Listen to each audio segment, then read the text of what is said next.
Barri faranjoota 2024 guyyaa jalqabaa Itoophiyaaf waan lama itti milkaa'e. Ministeerri muummee Dr. Abiy Ahmed ganama barii biyyoota bara lakkoofsa Girigooriyaanii fayyadamaniin baga ittiin isin ga'e jedhan. Guyyaan itti miseensummaa garee BRICS makamtes muddee 22 bara 2016 galgala immoo biiftuun lixuun dura aaga dhagaa jedhanii gaafiin ulaa galaanaa waggaa 30 oliif ture deebii argachuu himan. Kunis biyya ollaa Somaalilaand waliin kan mallatteeffame.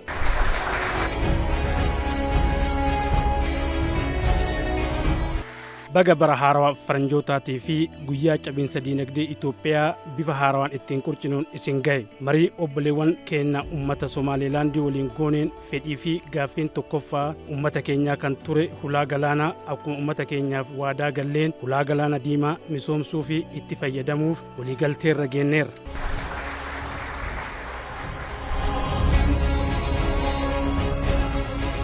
Haalli waliigaltee keenyaas bal'inaan of duratti kan ibsamudha. Marii fi waliitumsuu obboleewwan keenya Somaalilaandii waliin waliigalteen goone waliigaltee ka'umsaati. Akkuma kanaan dura jechaa turre fedhiin hulaa galaana keenyaa tarsiimoo marii fi waliigaltee irratti hundaa'ee jechaa turre har'a milkaa'ee uummata Itoophiyaa fi obboleewwan keenya Somaalilaandiif guyyaa aaga itti dhageessifnudha. Cabiinsi keenya ni qurcama, Itoophiyaan ni badhaati, biyya keenya sadarkaa itti aanutti ni ceesifna. Waan aaga nu dhageessee fi waa hundaafuu galanni kan Waaqaati. Baay'ee galatooma.